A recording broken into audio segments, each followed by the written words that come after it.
Bonjour. Aujourd'hui, nous allons plonger dans un mystère spirituel profond. Pourquoi certaines prières sont retardées même lorsque Dieu répond immédiatement? Pour comprendre cela, nous allons analyser l'histoire de Daniel 10, un passage qui révèle un combat invisible mais bien réel.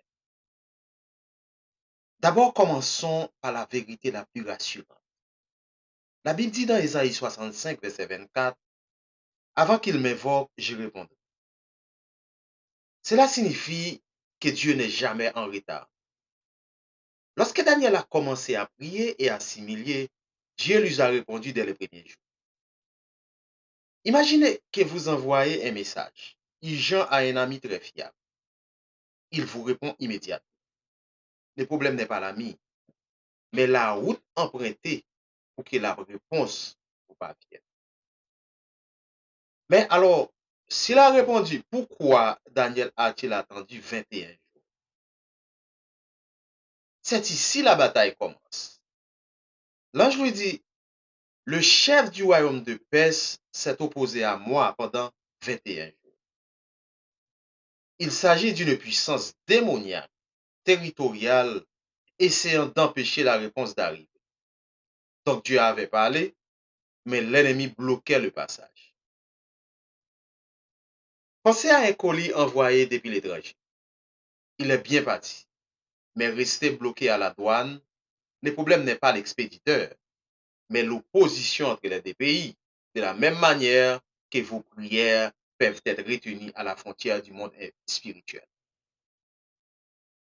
Ensuite, voici les moments qui changent tout. L'ange Gabriel dit qu'il a fallu l'aide de Michael, le chef des armées célestes, pour briser la résistance. Cela montre que certains combats sont tellement intenses qu'ils demandent un renfort angélique. Comme lorsqu'un policier appelle à une équipe spécialisée pour franchir une barrière que lui seul ne peut pas forcer. Même dans les ciels, il existe des niveaux d'autorité.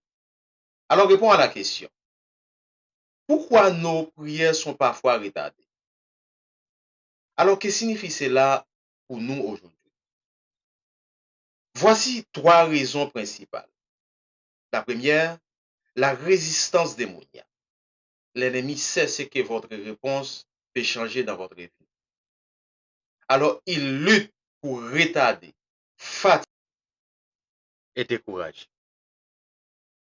Deuxièmement, le manque de persévérance dans la prière.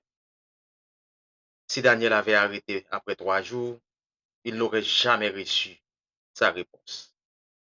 La persistance prouve ce que l'ennemi tente de fermer.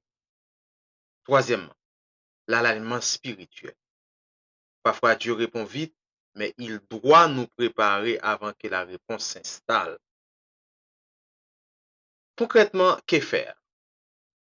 Continuer de prier, même quand rien ne change. Déclare la parole tous les jours. Demande la protection et les renforts angéliques. Refuse de te décourager car le ciel t'a déjà répondu. Le retard n'est pas le refus. Si Daniel a attendu 21 jours, toi aussi tu peux persévérer derrière les silences. Apparent. Il y a un combat spirituel et Dieu a déjà envoyé ta réponse. Que Dieu vous bénisse.